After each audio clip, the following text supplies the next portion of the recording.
Hello दोस्तों, नमस्कार। कैसे हैं आप सभी? स्वागत है आप सभी दोस्तों का हमारे चैनल निर्मल क्लासेस पर। और आज हम करने वाले हैं, जो भी बच्चे रीट की तैयारी में लगे हुए हैं जोर शोर से, उनके लिए 30 क्वेश्चंस की ये क्लास होने वाली है, जिसके अंदर हम ईवीएस की परिवार और सामाजिक बुराइयों से रिलेटेड 30 क्वेश्चंस करने वाले हैं। और इसमें देखिएगा कि आपके कितने क्वेश्चंस जो है वो सही है, सटीक है, क्योंकि आपको पता है नेगेटिव मार्किंग है नहीं। और जितने क्वेश्चंस आप अटेम्प्ट करते हैं, बल्कि आपको 150 ही क्वेश्चंस अटेम्प्ट करने हैं, क्योंकि अगर आप मान लीजिए कि कभी कभी ऐसा होता है कि तुक्के में भी पास हो जाते हैं जब नेगेटिव मार्किंग नहीं होती है, क्योंकि आपको पता है नेगेटिव मार्किंग नहीं है तो तुक्का भी काम आएगा। और अगर आपकी नेगेटिव मार्किंग है तो वहां पर तो किसी भी कीमत पर तुक्का काम आने वाला होता नहीं है ना। तो यहाँ पर तो दोस्तों बिल्कुल 50-50 चांसेस होते हैं। तो इसीलिए आपको पता है कि रीट के अंदर 5 ऑप्शंस आपको देखने को मिल जाते हैं। कितने ऑप्शन मिलेंगे? तो 5 मिलेंगे आपको। 5 में से आपको 4 ही भरने हैं, चारों में से कोई एक ही लगाना है ना। और अगर आप चारों कॉलम खाली छोड़ते हैं तो आपको ऐसी कंडीशन में ई का कॉलम भरना होगा। लेकिन ई का कॉलम पर अगर आप ध्यान नहीं देते हैं और आप ये सोचते हैं कि आप सी टेट का एग्जाम ही दे रहे हैं, तो वहां पर आपको इन चारों में से कोई ना कोई ऑप्शन भर देना है। अब ऐसी कंडीशन में चारों में से जो आपको आंसर आता है वो तो आपको भरना ही भरना है। लेकिन अगर आप मान लीजिए कि किस क्वेश्चन में क्या हो जाते हैं, स्टक हो जाते हैं, फंस जाते हैं, तो वहां पर भी आपको इन चारों में से कोई एक ही गोला भरना है। ठीक है, डी की तरफ यानी ई पर ध्यान नहीं देना है। तो चलिए, ये थोड़ा सा इंपॉर्टेंट था। अभी एग्जाम आ रहा है तो बच्चे जो है वो काफी नर्वस हो रहे हैं कि यार क्या करेंगे, 5 गोले आएंगे, है ना। तो ई पर ध्यान नहीं देना है आपको नॉर्मल एग्जाम जो आप देते हैं सी टेट का या अपने यूपी टेट वगैरह का देते हैं, जहां पर भी नेगेटिव मार्किंग नहीं होती है, 4 ऑप्शंस होते हैं, बस उन्हीं पे ध्यान देना है। चलिए, आज हम पहला क्वेश्चन इसमें ईवीएस में देखने वाले हैं। ये आपका एक तरीके से टेस्ट मान लीजिए, मॉडल पेपर मान लीजिए। तो चलिए, बालक की प्रथम पाठशाला कौन सी होती है? 4 ऑप्शंस हैं आपके सामने। विद्यालय होती है, या फिर दूसरा ऑप्शन परिवार होती है, या समाज होता है, या उपयुक्त सभी। तो राइट आंसर कमेंट करते जाएंगे। तो यहाँ पर देखिए, जो परिवार होता है ना, वो बालक की प्रथम पाठशाला होती है। तो राइट आंसर क्या हो जाएगा आपका? ऑप्शन नंबर 2 हो जाएगा। यानी बालक की पहली पाठशाला परिवार ही होती है। चाहे आप दुनिया का कोई भी एग्जाम दे दो, वहां पर अगर ऐसा क्वेश्चन आ जाता है ना कि बच्चे की पहली पाठशाला कौन होती है, तो भैया उसका राइट आंसर क्या हो जाएगा? सार्वभौमिक सत्य परिवार होती है। परिवार ही उसे सिखाता है जो भी अच्छा बुरा सिखा पाता है। ठीक है, क्योंकि परिवार के साथ वो सबसे ज्यादा समय व्यतीत करता है। चलिए, अगला देखेंगे यहाँ पर। और परिवार में भी सबसे पहली शिक्षिका कौन होती है? तो याद रखेंगे, उसकी माता होती है। ठीक है, माँ जैसा जैसा करती है, कहते हैं कि जब एक लेडी जो है ना वो गर्भ धारण करती है, तो वहीं से एक बच्चे का निर्माण होना शुरू हो जाता है। माँ जो हरकतें करेगी ना, बच्चा उसका वैसा ही कहते हैं कि दुनिया में आएगा, वैसी हरकतें करेगा। तो याद रखिएगा। ठीक है, चलिए अगला आपके पास में क्वेश्चन है, क्वेश्चन नंबर 2। कौन सी विशेषता परिवार की नहीं है? यानी यहाँ पर ये नहीं कहा जा रहा है कि एकल परिवार की विशेषता नहीं है, या जो संयुक्त परिवार आपका होता है उसकी विशेषता नहीं है। यहाँ सिंपल सा ये कहा जा रहा है कि परिवार की कौन सी विशेषता नहीं है।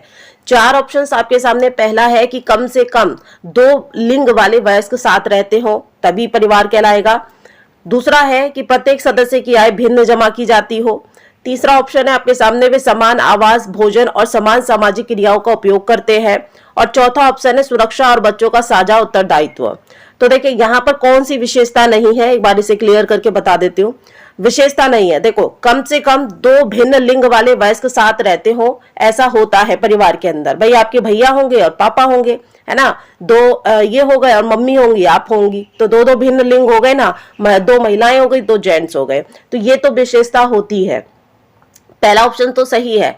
तीसरा ऑप्शन देखिए, वे समान आवास, भोजन और समान सामाजिक क्रियाओं का उपयोग करते हैं। ये भी बात बिल्कुल सही है। भाई समान समान सभी को मिलता है। आप देखेंगे ना कि खाना भी बनता है तो ऐसे बनता है कि भाई आप कितना खाओगे, तो उसके अकॉर्डिंग इर्द गिर्द ही खाना भी बनता है। कोई कपड़े आते हैं तो सबके लिए एक साथ आते हैं, एक जैसे नहीं आते, बट हाँ एक साथ आते हैं। ठीक है, कोई भी चीज आती है ना तो घर के अंदर समान रूप से ही वितरित की जाती है।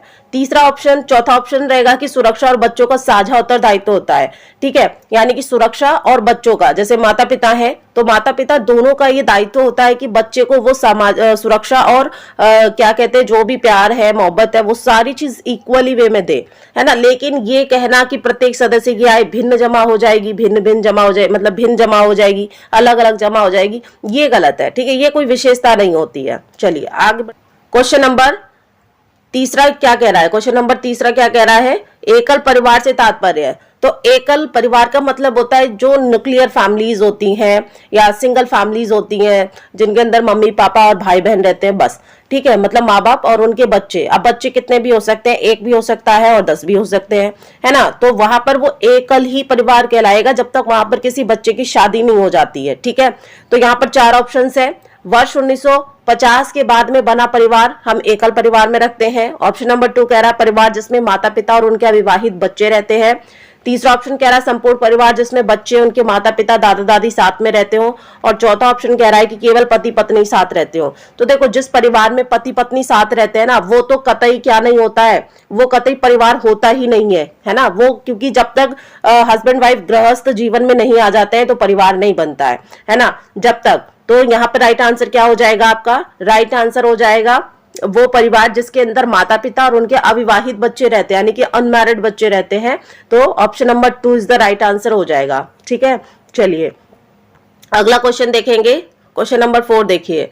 क्वेश्चन नंबर कह रहा है कि परिवार एक इकाई होता है। परिवार क्या होता है, एक इकाई होता है, यूनिट होता है, जिसमें माता पिता और उनके 2 बच्चे रहते हैं, है ना, 2 बच्चे रहते हैं। ये कथन किसने दिया, 4 ऑप्शंस आपके सामने है। मतलब ये कथन कैसा है, कथन या कथन, क्योंकि इस कथन में ये स्पष्ट करना कि बच्चे जैविक होते हैं। जैविक का मतलब होता है कि आप जो मतलब हस्बैंड वाइफ रह रहे हैं तो बच्चा उन्हीं का होना चाहिए, बायोलॉजिकल बच्चा होना चाहिए, मतलब कि उन्हीं का बच्चा, है ना। जैसे कि आईवीएफ के द्वारा या फिर किसी दूसरे का गोद लिया हुआ बच्चा नहीं होना चाहिए, है ना। अगला कह रहा है ऑप्शन की सत्य है क्योंकि सभी भारतीय परिवार इसी प्रकार के होते हैं। दूसरा ऑप्शन कह रहा है कि ये बात बिल्कुल सार्वभौमिक सत्य है क्योंकि परिवार मतलब भारत के अंदर सारे परिवार इसी प्रकार के हैं, है ना। अगला कह रहा है कि सत्य है क्योंकि ये किसी आदर्श परिवार का आकार दिखा रहा है ना। जरूरी नहीं है ना कि माता पिता और 2 बच्चे रह रहे हैं तो वो एक आदर्श परिवार ही होगा, ठीक। अगला कह रहा है आपसे कि सही नहीं है क्योंकि परिवार कई प्रकार के होते हैं तथा परिवार को केवल एक ही प्रकार में वर्गीकृत नहीं किया जा सकता। तो सबसे सटीक आंसर कौन सा होगा, सबसे सटीक आंसर हो जाएगा ऑप्शन नंबर 4। ये बात बिल्कुल सत्य है ना, कि ये बात बिल्कुल सत्य है कि हर परिवार अलग अलग होता है, उसके मेंबर्स, उसके मतलब घर की यूनिट जो होती है वो अलग अलग होती हैं, उसके घर में लोग अलग होते हैं। आपके घर में 5 लोग मिल जाएंगे, मतलब माता पिता और 2 बच्चे, जरूरी थोड़ी है। ये तो एक तरीके से ये कहा जा रहा है कि एकल परिवार वही होगा जो 2 माता पिता के साथ में 2 बच्चे होंगे। आपने देखा होगा ना कि पुराने टाइम में आपके चाचा ताऊ के टाइम पर मतलब देखा होगा कि 8-8 10-10 बच्चे ही होते थे 2 हस्बैंड वाइफ के।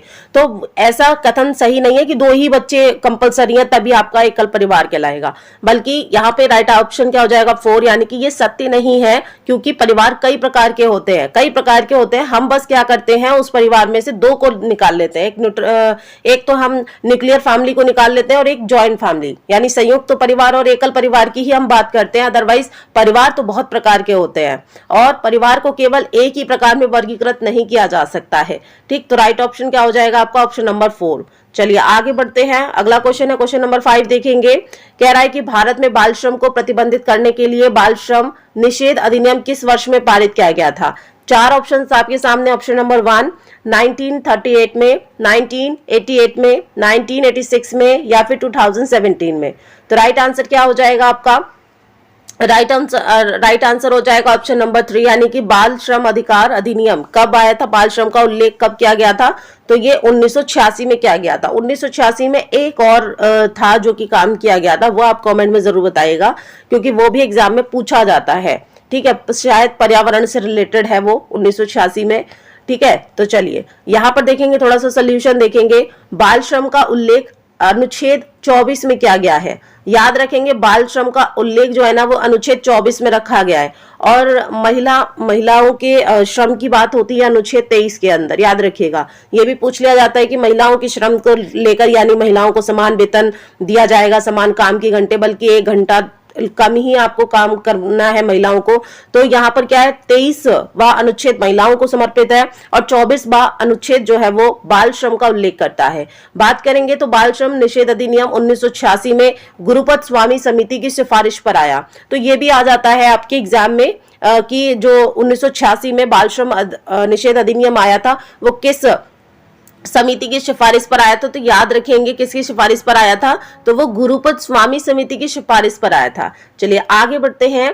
यहाँ पर देखिए इसके अंदर आपको 4 टॉपिक दिए गए हैं और इन 4 टॉपिक्स में से ना दोस्तों यहाँ पर हो सकता है कि चारों में से 4 क्वेश्चन बनने की संभावना हो सकती है। ठीक है, तो यहाँ पर देखिए बाल श्रम नीति को 14 अगस्त 1987 को कब बाल श्रम नीति को 14 अगस्त 1987 को श्रम रोजगार मंत्रालय के द्वारा बनाया गया था। तो किस मंत्रालय, भाई श्रम की बात हो रही है ना तो श्रम मंत्रालय ही बनाएगा। बस आपको क्या याद रखना है इसके अंदर कि 14 अगस्त 1987 को इसने बनाया था, है ना। और 1986 के अधिनियम से ये लागू हुआ था, लेकिन जो इसका इंप्लीमेंट होने लगा, मतलब कानून बन गया अच्छे से, और वो हो गया था 14 अगस्त 1987 को। ठीक है, और बाल श्रम निषेध अधिनियम हम 12 जून को हर साल बनाते हैं। कब बनाते हैं, तो जून के महीने में आपको क्या क्या बनाया जाता है।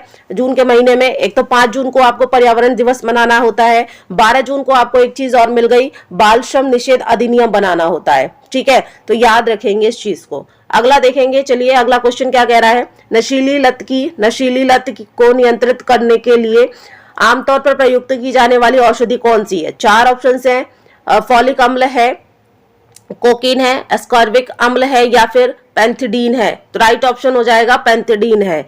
अगला चलते हैं, अगला क्या कह रहा है, भारत में बाल विवाह निषेध अधिनियम किस वर्ष में पारित किया गया। अब आता है, देखो यहाँ पर बच्चे क्या कंफ्यूज हो जाते हैं, एक तो इसमें उसमें आ रहा था बाल श्रम अधिनियम और ये आ रहा है बाल विवाह निषेध अधिनियम। तो ये जो निषेध है ना और वो वहां का जो श्रम है, यहाँ पे आप कंफ्यूज हो जाते हैं और डेट चेंज कर देते हैं। तो यहाँ पे देखेंगे 4 ऑप्शन है, 2006 में, 2008 में, 2011 में या 1997 में। तो राइट ऑप्शन क्या हो जाएगा, ऑप्शन नंबर 1 यानी कि 2006 के अंदर बाल विवाह निषेध अधिनियम आया था। आपको पता है ना कि 2005 के बाद में संपत्ति के मतलब संपत्ति में लड़कियों का भी बराबर का हिस्सा होता है। ये चीजें आपको पता है, ये है ना। तो याद रखिएगा 2005 में ये कानून बनता है कि 2005 के बाद में जो भी बच्चियां शादी करती हैं नहीं करती हैं उनका भी माता पिता की संपत्ति में अधिकार होता है। उसके जस्ट बाद 2006 आ जाता है और वहां पर कह दिया जाता है कि आप अपने छोटे छोटे बच्चों का विवाह नहीं करेंगे। आपके देखा होगा अपने राजस्थान में भी अक्षय तृतीया के दिन क्या किया जाता है, सबसे ज्यादा बाल विवाह किया जाता है ना। और सबसे ज्यादा अगर आपसे पूछा जाए कि बाल विवाह कहां पर किए जाते हैं भारत के अंदर, तो सबसे ज्यादा बाल विवाह बिहार में किए जाते हैं, लेकिन बताया जाता है कि राजस्थान सबसे फेमस है या हरियाणा सबसे फेमस है। तो नहीं, राजस्थान हरियाणा में बहुत बाद में आता है, सबसे पहले सबसे ज्यादा बिहार साइड में बाल विवाह किए जाते हैं। ये भी क्वेश्चन आपका आया हुआ है। ठीक है, अब यहाँ पर दोस्तों देखिए अगला इसके बारे में पॉइंट पढ़ लेते हैं कि अजमेर के समाज सेवी हरबिलास शारदा ने शारदा एक्ट 1929 को 1 अप्रैल 1930 को बना दिया था। ठीक है, जो शारदा एक्ट 1929 को लागू होना था ना, वो लागू हुआ 1 अप्रैल 1930 को। इसमें विवाह की न्यूनतम उम्र यानी कम से कम उम्र जो है वो लड़का तो 18 वर्ष का होना चाहिए। अब आगे देखिए, आगे मैं जो लिख रही हूँ वो तो लड़के की है 18 और पीछे जो लिख रही हूँ वो 14 लड़की की है। अब यहाँ पर इसके बाद में क्या होता है, इसके बाद में फिर लड़के की क्या कर दी जाती है, लड़के की उम्र आज की डेट में लड़की होनी चाहिए आपकी 18 वर्ष की और लड़का होना चाहिए आपका 21 एज का। ठीक है, आज की डेट है ये, आज शादी करने की उम्र। ठीक है, तो चलिए आगे क्या कह रहा है। और पहले कब थी शारदा एक्ट के समय पर, तो ये मात्र लड़का 18 वर्ष का होता था, लड़की 14 वर्ष की होती थी। आपको पता है गांधी जी की शादी हुई थी तो गांधी जी की बीवी जो है कस्तूरबा, वो मात्र उस टाइम 12 वर्ष की थी। अब लगा लीजिए 1929 के बाद 1900 उनकी शादी तो कब हुई थी, है ना, 1860 में जन्म हुआ और उसके आसपास ही शादी हुई थी ना।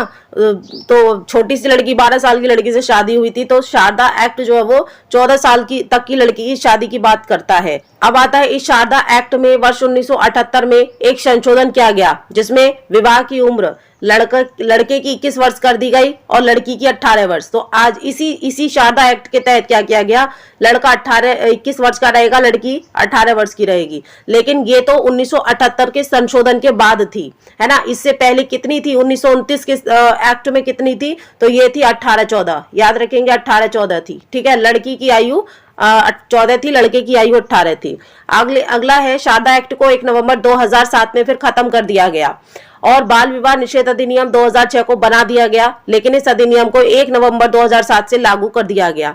ठीक, यहाँ पर समझेंगे आप कि 18 साल की आप लड़की होती है ना तो ही वो शादी कर सकती है, चाहे वो अपनी मन मर्जी से करे या माता पिता के कहने से करे। दूसरी चीज यह है कि लड़का तभी शादी कर सकता है जब वो 21 पार कर गया हो। इतनी बात याद रखिएगा। शारदा एक्ट को 1 नवंबर 2007 को खत्म कर दिया गया था और उसके बाद में उससे पहले ही 1 साल पहले 2006 में बाल विवाह निषेध अधिनियम बना लिया गया था। इसको लॉन्च किया गया 1 नवंबर 2007 को, ये लागू कर दिया गया था। चलिए आगे बढ़ते हैं, अगला क्वेश्चन देखेंगे। राष्ट्रीय बाल श्रम उन्मूलन प्राधिकरण की स्थापना कब की गई थी? राष्ट्रीय बाल श्रम उन्मूलन, अब ये नेशनल लेवल पर बात आ रही है बाल श्रम की, तो इसकी स्थापना कब की गई? 16 अगस्त, पहला ऑप्शन है 16 अगस्त 1996 को, 5 जून 1995 को, अगला है ऑप्शन 22 जुलाई 2022 को, या फिर ऑप्शन है 26 सितंबर 1994 को। देखो ये जो करंट 2000 कहते हैं 10 के बाद के कोई भी ऑप्शन आता है ना तो वो तो ऑटोमेटिकली गलत हो जाएगा आपका। 2010 के बाद का, तो ये 22 जुलाई 2022 तो वैसे ही गलत हो जाना है ना। काफी बच्चे कहेंगे कि कॉमन सी डेट बन रही है 22 जुलाई 2022, तो इसी को लगा देते हैं। नहीं, राष्ट्रीय बाल श्रम उन्मूलन प्राधिकरण की जो स्थापना हुई है ना वो आपकी 26 सितंबर 1994 को हुई है। तो जिन बच्चों का जन्म हुआ है ना 1994 में, वो याद रखेंगे इस तरीके से कि भाई हम भी 1994 में आए और राष्ट्रीय बाल श्रम उन्मूलन प्राधिकरण भी 1994 में आ गया। चलिए आगे बढ़ते हैं, इसके बारे में कुछ पॉइंट देख लेते हैं कि स्थापना होती है 26 सितंबर 1994 को। इसका मुख्यालय नई दिल्ली में स्टैब्लिश किया जाता है। नोडल एजेंसी इसकी रहती है महिला एवं बाल विकास मंत्रालय। तो आपसे पूछा जाए कि महिला एवं बाल विकास मंत्रालय वो किसकी नोडल एजेंसी है, तो राष्ट्रीय किसकी है? राष्ट्रीय बाल श्रम उन्मूलन प्राधिकरण की एक एजेंसी है ना। यानी कि यहाँ पर जितने भी बच्चे और महिलाओं से रिलेटेड कोई भी मैटर आता है ना, तो यहाँ पर जो अधिकारी होते हैं, महिलाएं जो अधिकारी बनाई गई होती है, जैसे कि स्वाति मालीवाल को अभी दिल्ली में बनाया गया था, मतलब केजरीवाल के टाइम पर, तो वहां पर वो हैंडल करती थी, वो महिलाओं और बच्चों से जुड़े हुए मुद्दों को उठाती थी। लेकिन एंड द लास्ट जो फाइनल डिसीजन होता था ना वो किसका होता था? राष्ट्रीय बाल श्रम उन्मूलन प्राधिकरण के अधिकारियों का ही होता था। ठीक है, अगला है अंतर्राष्ट्रीय स्तर पर बाल श्रम को रोकने वाली संस्था कौन है? तो ये यूनिसेफ है और इसकी स्थापना 11 दिसंबर 1946 को हुई थी। यूनिसेफ की स्थापना याद रखेंगे अंतर्राष्ट्रीय स्तर पर बाल श्रम को रोकती है, यानी कि बच्चों द्वारा करवाए गए काम को रोकती है, और 11 दिसंबर 1946 को इसे स्टैब्लिश किया गया और मुख्यालय इसका न्यूयॉर्क है। अब आप बताएंगे न्यूयॉर्क कहां पर है।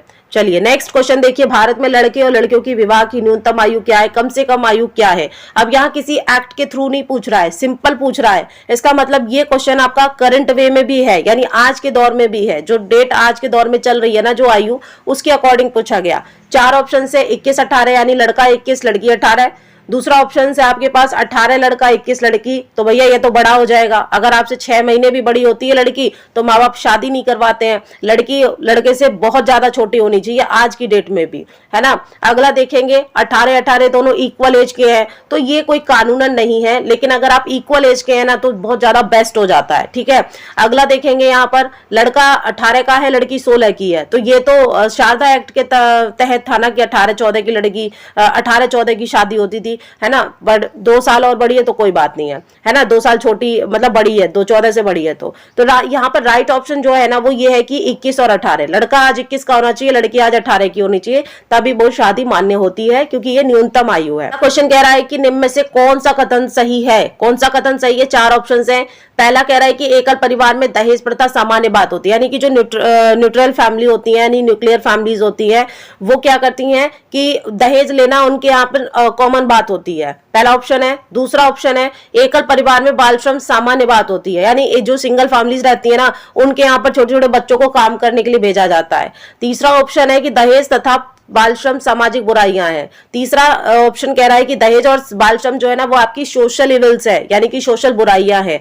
चौथा ऑप्शन कह रहा है दहेज तथा बाल श्रम शहरों में सामान्य बात है, यानी कि ये कह रहा है कि जो बाल श्रम है ना वो सबसे ज्यादा शहरों में देखने को मिलता है। तो चारों में से सबसे जो राइट ऑप्शन हो जाएगा ना करेक्ट, वो हो जाएगा दहेज तथा बाल श्रम जो है वो एक सामाजिक बुराई है, बाकी सब गलत हो जाएंगे। क्योंकि भैया एकल परिवार में तो बच्चे को काम करने भेजते ही नहीं है। माता पिता एकल परिवार में जो बच्चा होता है ना, उसको तो वो 30 साल 35 साल तक बिठा के खिलाने को तैयार हो जाते हैं, क्योंकि एक बच्चे के प्रति मोह माया बन जाती है। दूसरी चीज है कि वो शादी में दहेज भी जल्दी लेते नहीं है, क्योंकि उनके पास सब कुछ पहले से अवेलेबल होता है। ये चीजें आपने अपने समाज में देखी भी होंगी कि जिनका इकलौता लड़का है और नौकरी कर रहा है या प्राइवेट नौकरी कर रहा है, तो वो लोग जल्दी दहेज लेते नहीं है। वो एक अलग बात है कि परिवार का कोई एक मेंबर, जैसे उसके पिताजी या उसकी सासू माँ या ननद, इस बात के लिए कहती हो कि हमें कुछ नहीं मिला। लेकिन यहाँ पर मैं आपको बता दूं कि एकल परिवार में बहुत कम दहेज लिया जाता है, ठीक है। और दूसरी चीज है कि दहेज तथा बाल श्रम शहरों में सामान्य बात नहीं है। देखो, बाल श्रम जो है ना, बच्चे को जहां पर भी बच्चे से काम करवाया जाएगा, वो गांव और शहर कोई भी हो सकता है, ठीक। चलिए अगला चलते हैं। अगला क्वेश्चन क्या कह रहा है, तंबाकू की आदत किससे फैलती है? 4 ऑप्शन है, अल्कोहल से, निकोटिन से, एसिड अम्ल से या उपयुक्त सभी से। तो देखो, ना तो एसिड अम्ल से फैलती है, ना उपयुक्त सभी से, और ना ही आपकी अल्कोहल से। अल्कोहल से तो आपको दारू पीने की आदत लगती है, ठीक है, तो यहाँ पर निकोटिन हो जाएगा। ये जो तंबाकू की पत्तियों में निकोटिन पाया जाता है ना, इसको ही सूंघने के बाद या पीने के बाद आप देखते हैं कि लोग खाते हैं, तो खाने की वजह से उनको नशा होता है थोड़ा, है ना। और दूसरी चीज क्या है, बीड़ी पीते हैं, उससे थोड़ा सा नशा हो जाता है, धुआं पेट में जाने के बाद में अलग ही माहौल बन जाता है। तो ये सारी चीजें किसकी वजह से होती हैं? तंबाकू खाने की जो आदत है ना, वो आपको निकोटिन की वजह से लग जाती है। अगला देखेंगे, यहाँ पर कुछ पॉइंट है, जैसे कि तंबाकू को हम निकोटिएना टैबेटम के नाम से भी जानते हैं। किस नाम से? निकोटिएना टैबेटम के नाम से भी जानते हैं, जिससे निकोटिन नामक नशीला पदार्थ निकलता है। ये निकोटिन कैंसर जैसी बीमारी, भयानक बीमारी को भी जन्म देता है ना। तो यहाँ पर देखिए, जो लोग बीड़ी पीते हैं उनको थोड़ा बताते हुए चलिए कि भैया कैंसर होने की संभावना हो सकती है। बट लेकिन आज के दौर में ना उल्टा ही हो रहा है, जो लोग बीड़ी गुटखा तंबाकू नहीं खाते ना, उनको कैंसर पकड़ रहा है। तो चलिए, ये भी मतलब एक रिसर्च के दौरान बताया गया है कि जो लोग कोई ऐप नहीं करते हैं, बीमार भी वही पड़ते हैं।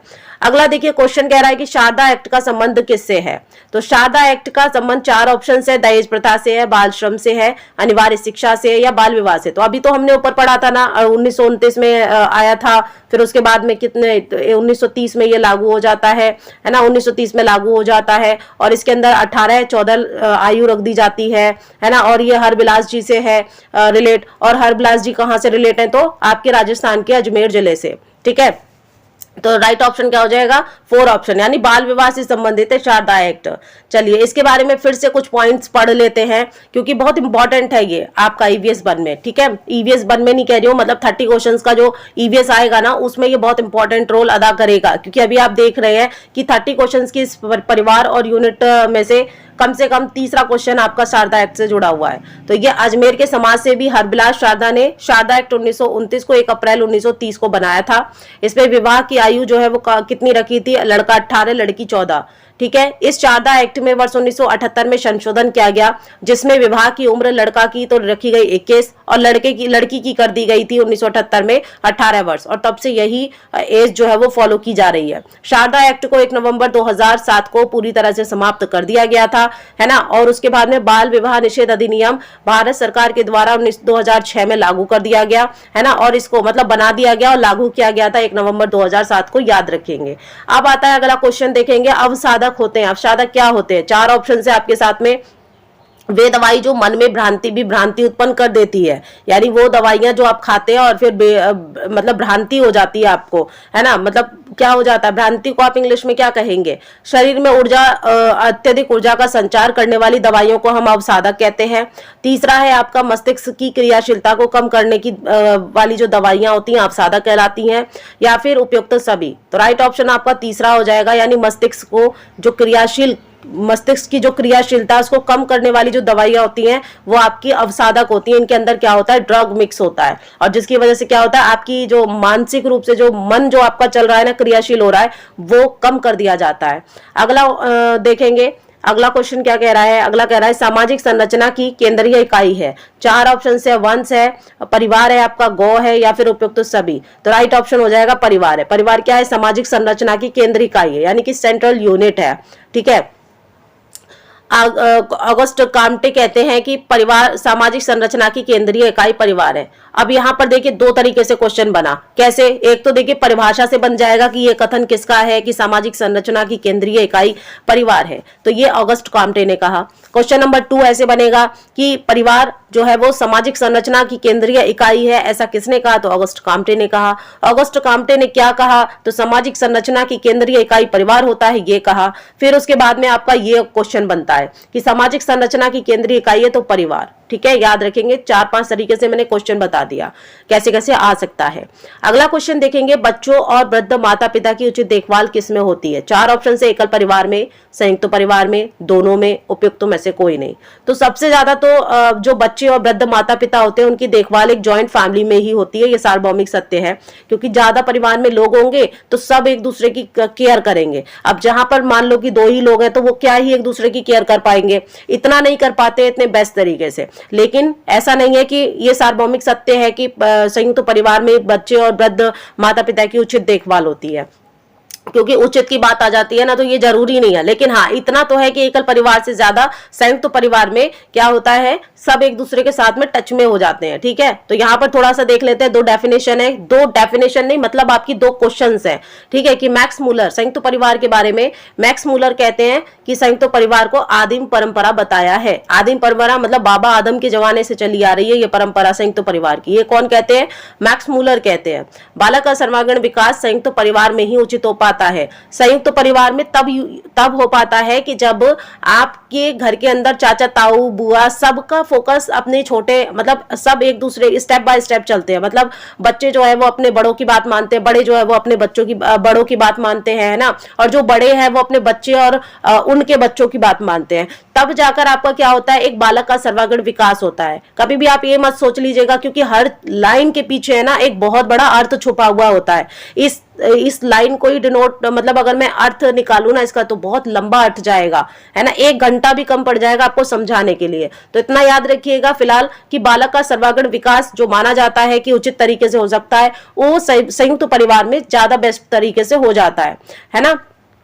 अब चलते हैं आगे। संयुक्त परिवार में कौन सा घटक साझा होता है? 4 ऑप्शन से आर्थिक घटक, व्यय, खाद, उपयुक्त सभी। तो आपको पता है ना ये सारे घटक जो है भोजन, व्यय, खाद, है ना, और आर्थिक कंडीशन, ये सारी की सारी साझा होती है। सबको बराबर का संयुक्त परिवार में खर्चा देना होता है। ठीक है, चलिए अब अगला देखते हैं। यहाँ पर देखिए आपने पुरानी फिल्मों में देखा भी होगा कि संयुक्त परिवार में माता पिता, उनके बच्चे, उनकी पत्नियां, उनके बच्चे रहते थे। तो अगर कोई बेरोजगार होता था, बड़ा भाई मान लो बड़ा भाई बेरोजगार है, छोटा भाई कमा रहा है, तो तब तक वो घर चला रहा है। अब बड़ा भाई जो है ना वो नौकरी करना ही नहीं चाहता, मतलब नौकरी मिल तो रही है मार्केट में लेकिन वो करना नहीं चाहता, वो मेहनत करना नहीं चाहता, क्योंकि उसको पता है कि पहले पिताजी ने पाला था, अब मेरा छोटा भाई घर चला रहा है, तो मुझे क्या ही दिक्कत है। तो वहां पे क्या होता था, संयुक्त परिवार में फिर ताने वाने होते थे, है ना। छोटे भाई की बीवी बड़े भाई की बीवी को ताने देती थी कि तुम्हारा पति तो कुछ नहीं कमाता, मेरा तो इतना करता है, वो करता फलाना ढिमका।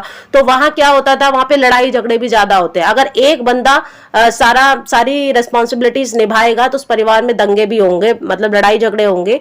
तो इसीलिए संयुक्त परिवार में ये कहा जाता है कि संयुक्त परिवार वही है जहां पर साझा हो रहा है सब कुछ, चाहे भोजन हो, चाहे आपका व्यय हो, चाहे कोई आर्थिक कंडीशन हो, चाहे कोई आपकी जो भी बीमारी से रिलेट, मतलब माता पिता को अगर कोई बीमारी हो रही है तो सारे बच्चे मिलकर खर्चा करेंगे, वही परिवार सुकून से रह पाता है संयुक्त परिवार में। अगला देखिए, बाल श्रम का प्रमुख कारण क्या होता है, यानी कि क्या रीजन है कि बच्चे बाल श्रम की ओर मुड़ जाते हैं। यानी बच्चे छोटी सी उम्र में, पढ़ने लिखने की उम्र में, खेलने कूदने की उम्र में काम करने लगते हैं, उनको पैसे कमाने की एक वो हो जाती है। 4 ऑप्शन से अशिक्षा की वजह से, गरीबी की वजह से, या फिर अत्यधिक जनसंख्या की वजह से, या उपयुक्त सभी। तो राइट ऑप्शन हो जाएगा गरीबी की वजह से। भाई जब आपके घर में खाने को नहीं होगा, आपके तन पर कपड़ा पहनने को नहीं होगा, तो आप क्या करने जाएंगे? भाई पैसे की एक्टिविटी में लगेंगे ना, पैसा कमाने जाएंगे। जब ये सारी चीजें आपके पास में होंगी, मान लीजिए आपके पास में रोजगार है, कोई कमा के खिलाने वाला है, तो आप क्यों जाएंगे बाल श्रम की तरफ? तो बच्चा क्यों जाता है बाल श्रम की तरफ? हो सकता है उसके पिताजी क्या है, घर खर्चा नहीं चलाते, इतना कमा नहीं पाते हैं, या ईमानदार इतने हैं कि वो अपना भी पैसा नहीं ले पाते हैं मेहनत करके, है ना। मम्मी है तो मम्मी घरेलू है, गृहिणी है, वो वैसे भी नहीं कमाती हैं, तो बचा कौन? भाई कोई बड़ा है नहीं है, छोटा ही भाई बड़ा है, तो वो क्या करेगा? फिर वो बाल श्रम में लगेगा कि मुझे कोई काम दो। तो ये क्या है आपका बाल श्रम का प्रमुख कारण।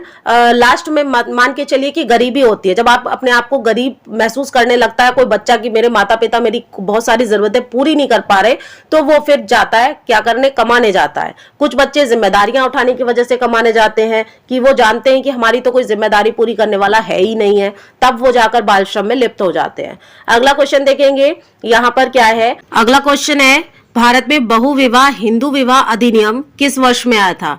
तो बहुविवाह का मतलब होता था पॉलीगैमी, यानी एक व्यक्ति एक से ज्यादा पत्नियों से विवाह करता था, यानी एक से ज्यादा महिलाओं से, यानी कह सकते हैं कि एक से ज्यादा पत्नी रख सकता था।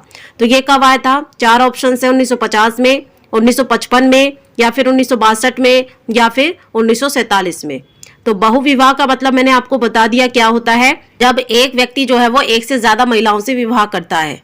तो इसका राइट ऑप्शन देखेंगे क्या हो जाएगा। कमेंट में अपने आंसर्स टैकल करते जाइएगा। 1955 इज द राइट आंसर, यानी कि ऑप्शन नंबर बी जो है ना वो राइट हो जाएगा। बहुविवाह यानी हिंदू विवाह अधिनियम पारित हुआ 1955 में। क्वेश्चन नंबर देखेंगे अगला। देश में बाल अधिकारों के संरक्षण हेतु राष्ट्रीय आयोग की स्थापना कब की गई थी। तो देश में बालों के संरक्षण अधिकारों के संरक्षण के लिए राष्ट्रीय आयोग कब आया देश के अंदर। 2006 में, 2007 में, 2012 में, या 2010 में। तो राइट ऑप्शन क्या हो जाएगा, 2007 में आया था। इसके बारे में कुछ पॉइंट पढ़ लेते हैं।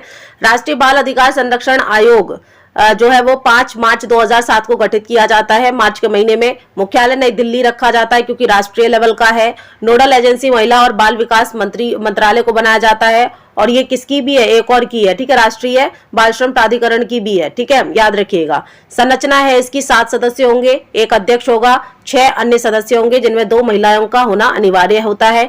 वर्तमान अध्यक्ष 2024 में प्रियांक कानून को बनाए गए हैं। बाल अधिकार संरक्षण अधिनियम 2005 में आया और लागू हो जाता है 26 दिसंबर 2006 को। तो इसे बहुत अच्छे से इसमें से क्वेश्चन बहुत सारे बनेंगे, यानी जितनी लाइन है ना उतने क्वेश्चन बन जाएंगे। पूछ लेगा मुख्यालय कहाँ है, राष्ट्रीय बाल अधिकार संरक्षण अधिनियम का मुख्यालय कहाँ है, तो नई दिल्ली में है। गठन कब हुआ, 5 मार्च 2007 को हुआ। नोडल एजेंसी कौन है, महिला एवं बाल विकास मंत्रालय है। संरचना क्या है, तो 7 सदस्य होते हैं, एक अध्यक्ष, 2 जो है वो अन्य सदस्य, जिसमें भी 2 महिलाएं होनी अनिवार्य है। वर्तमान अध्यक्ष 2024 में कौन बनाए गए, तो प्रियांक कानून को बनाए गए हैं।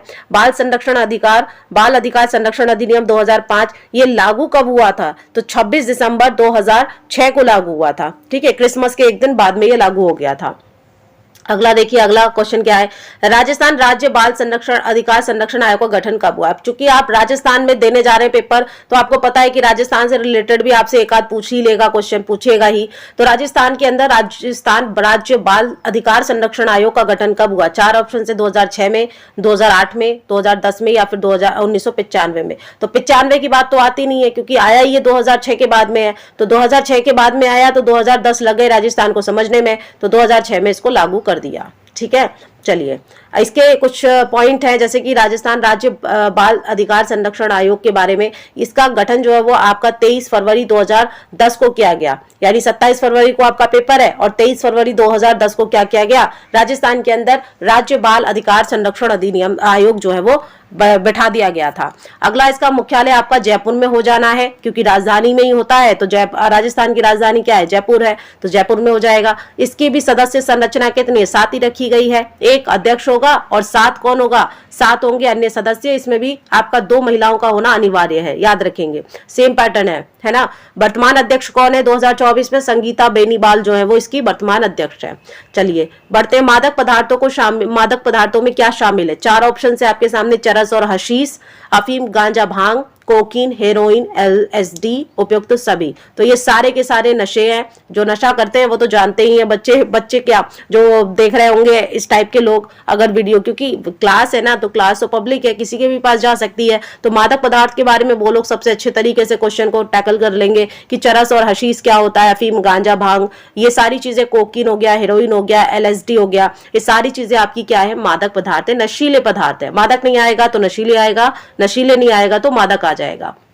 अगला क्वेश्चन देखेंगे अब, महिलाओं का घरेलू हिंसा से संरक्षण अधिनियम कब पारित हुआ। 4 ऑप्शन से आपके सामने, ऑप्शन नंबर ए 2004 में, ऑप्शन नंबर 2 2006 में, 3 हो जाएगा 2005 में और 4 हो जाएगा 2008 में। तो राइट ऑप्शन क्या हो जाएगा, 5 में हो जाएगा, क्योंकि क्या होता था, घरेलू हिंसाएं महिलाओं के साथ में हो रही थी और उनको क्या नहीं दिया जा रहा था, ना तो ससुराल की संपत्ति में हिस्सा था और ना ही मायके की संपत्ति में। तो 2005 में यही कानून पारित कर दिया गया था कि महिलाओं का घरेलू हिंसा से संरक्षण अधिनियम पारित हुआ और इसके तहत ये कहा गया कि आप संपत्ति के अंदर हर मतलब घर की जो बेटी होगी ना उसका भी अधिकार होगा, क्योंकि बेटी ही किसी के घर की बहू बनती है, तो बहू को नहीं मिलेगा तो भाई बेटी को तो मिलेगा ना। यहाँ पर अगला देखिए 2005 इसका राइट ऑप्शन हो जाएगा। 2005 में ये पारित किया गया। महिला घरेलू हिंसा संरक्षण अधिनियम 2005 में आया और लागू कर दिया गया 26 अक्टूबर 2006 को। चलिए अब आता है हमारा परिवार लैटिन रोमन भाषा के किस शब्द से बना हुआ है। 4 ऑप्शन है, फैमिली से, फैमुलस से, है ना, या फिर उपयुक्त सभी। तो आप देखेंगे यहाँ पर फैलुमस है। यहाँ पे देखिए, अब मैं यहाँ पर एक चीज आपको दिखाती हूँ। ये जो थर्ड वाला ऑप्शन है ना, ये इसीलिए गलत हो जाएगा क्योंकि यहाँ पे फैलुमस लिखा हुआ है अगर आप पढ़ेंगे तो ढंग से, और यहाँ ऊपर वाले में फैमुलस, तो फैमुलस इज द राइट आंसर हो जाएगा, है ना। अगला देखिए, ये फैमुलस शब्द का अर्थ होता है नौकर या सेवक। तो आपको एक और मिल गया पर्यायवाची कि सेवक नौकर को और क्या बोलते हैं, इंग्लिश में फैमुलस बोलते हैं। अगला देखेंगे, यहाँ पर अगला क्वेश्चन है, परिवार समाज की आधारभूत इकाई है। दूसरी तरफ आपको ये दे दिया है कि किसने कहा है ऐसा। बालक की प्रथम पाठशाला परिवार है, ये किसने कहा। परिवार माता पिता और बच्चों के संबंधों की व्यवस्था है, ये किसने कहा। संयुक्त परिवार भारत की आदिम परंपरा है, ये किसने कहा। तो ये तो मैक्स मुलर ने कहा था, इससे क्वेश्चन भी आया आपका, है ना। ये पूरी ये वाला आपका है ना दोस्तों, प्रीवियस ईयर का पेपर है पूरा एज इट इज 30 क्वेश्चंस का, ठीक है। इसीलिए इसमें इतना ज्यादा टाइम भी लग गया कि मुझे आपको ना थोड़ा सा डिटेल बताने में। तो चलिए यहाँ पर हमें मिल गया कौन सा, तो डी का 4 मिल गया। अगर आप इस तरीके से एलिमिनेट करते हैं तो ये तो एलिमिनेट हो गया क्योंकि डी का 1 है। अब बचे हमारे पास में ये 3, तो तीनों के पास में डी का 4 है। अब ऐसा कोई एक जिसमें हमें क्या करना पड़ेगा, जिसमें हमें निकालना है। तो परिवार समाज की आधारभूत इकाई है, ये किसने कहा था। तो ये किसने कहा था आपका, ये कहा था आपका ऑगस्ट काम्टे ने, ठीक है। इसकी भी डेफिनेशन ऊपर आई थी, आपने देखा था। बालक की प्रथम पाठशाला परिवार है, ये किसने कहा था, तो ये प्लाटो ने कहा था, ठीक है। उसके बाद में आप कहा जाता है परिवार माता पिता और बच्चों के संबंधों की अवस्था है, तो ये किसने कहा, ये क्लेयर ने कहा था। तो चलिए राइट ऑप्शन हो गया ऑप्शन नंबर आपका हो जाएगा सी, यानी कि ए का 3, बी का 1, सी का 2, डी का 4। अब यहाँ पे पढ़ेंगे, देखिए परिवार समाज की आधारभूत इकाई है, ये कहा था ऑगस्ट काम्टे ने, है ना, आधारभूत इकाई कहा था। अगला देखिए सामाजिक संरचना भी आ जाता है लिखा हुआ। बालक की प्रथम पाठशाला परिवार, ये कहा था प्लाटो ने। किसने कहा था, तो याद रखेंगे प्लाटो ने कहा था। अगला देखेंगे परिवार माता पिता और बच्चों के संबंधों की व्यवस्था, ये किसने कहा था, क्लेयर ने कहा था। डी हो जाएगा संयुक्त परिवार भारत की आदिम परंपरा है, तो मैक्स मुलर ने कहा था, क्वेश्चन बना भी था, ठीक है। कौन सी विशेषता संयुक्त परिवार की नहीं है। 4 ऑप्शन से एकता और सहयोग की भावना। बिल्कुल अगर आपको संयुक्त परिवार में रहना है तो एकता और सहयोग की भावना आपको करनी पड़ेगी, लानी पड़ेगी। दूसरा ऑप्शन क्या है कि कार्य विभाजन और कर्ता के पास अधिकार होगा, यानी एक मुखिया होगा और कार्य का विभाजन सब में होगा, है ना। कोई खाना बनाने का देखेगा, कोई खेत देखेगा, कोई बिजनेस देखेगा, है ना, इस तरीके से। अगला सुरक्षा और बच्चों का साझा उत्तरदायित्व या फिर एकाकीपन। तो देखो यहाँ पर राइट ऑप्शन हो जाएगा एकाकीपन, यही गलत है। परिवार जो संयुक्त परिवार होता है ना, उसके अंदर एकाकी की कोई जगह नहीं होती, लोनलीनेस की कोई जगह नहीं होती, वहां पर सब लोग मिलजुल के रहते हैं। अगला देखिए, अगला है एकाकीपन, ये एकल परिवार की विशेषता है, ये याद रखिएगा। अगला क्वेश्चन है निम्न में से कौन सी विशेषता एकल परिवार की नहीं है। समान सामाजिक क्रियाओं का उपयोग करना, स्वयं निर्णय लेने की क्षमता होना, आत्मनिर्भरता, बच्चों को पर्याप्त प्रेम न मिलने पर हीनता की भावना। तो राइट ऑप्शन क्या हो जाएगा, तो ये हो जाएगा 1, यानी समान सामाजिक क्रियाओं का उपयोग करना, ये इसकी विशेषता नहीं है, किसकी, एकल परिवार की। ये जरूरी नहीं है कि समाज की जो भी क्रियाएं हो रही हैं उसमें समान रूप से यहाँ पर माता पिता बच्चे सब पार्टिसिपेट करेंगे, ऐसा कुछ नहीं है। बाकी स्वयं निर्णय लेने की क्षमता एकल परिवार में आ जाती है, आत्मनिर्भरता बन जाती है, एकाकीपन हो जाता है ना। और दूसरा, बच्चों को पर्याप्त प्रेम न मिलने पर हीन भावना भी प्रज्वलित हो जाती है ना। अब जैसे देखो IIT वाले बाबा जो है, उनके परिवार में क्या था भाई, स्वयं लेने की निर्णय क्षमता तो थी, साथ में आत्मनिर्भरता भी थी, है ना, कि मतलब पढ़े लिखे, पैसा भी कमाया, काम किया, लेकिन क्या नहीं था, बच्चों को प्रेम नहीं मिला। उन IIT वाले बाबा को क्या नहीं मिला, प्रेम नहीं मिला घर के अंदर, और जिसकी वजह से क्या होगा, परिवार के प्रति हीनता की भावना आ गई, माता पिता के प्रति क्या आ गया, नफरत फैल गई, और बच्चा क्या बन जाता है, संन्यास धारण करने चला जाता है। तो यहाँ पर ये कब होता है एकल परिवार में, कि जब माता पिता क्या है, सब कुछ देते हैं लेकिन प्रेम नहीं देते, वक्त नहीं देते अपने बच्चों को, ठीक है। तो कोशिश करा करें जो भी बच्चे अपने एकल परिवार में रह रहे हैं हैं ना, वो अपने बच्चों को मतलब जो भी अब, क्योंकि टीचर की तैयारी में मैंने ऐसे ऐसे बच्चे देखे हैं कि मतलब बच्चे हो चुके हैं उनके, है ना, तो अपने परिवार को वक्त देना बहुत जरूरी है एकल परिवार के अंदर, क्योंकि संयुक्त परिवार के अंदर तो यहाँ पे पूरा परिवार साथ में रहता है तो फिर मैनेज हो जाता है। अगला देखिए, समान सामाजिक क्रियाओं का उपयोग संयुक्त परिवार की विशेषताएं याद रखेंगे। अगला क्वेश्चन है आपका, बाल श्रम के संबंध में असत्य क्या है? 4 ऑप्शंस है। बाल श्रम निषेध अधिनियम 1986 में लागू हुआ।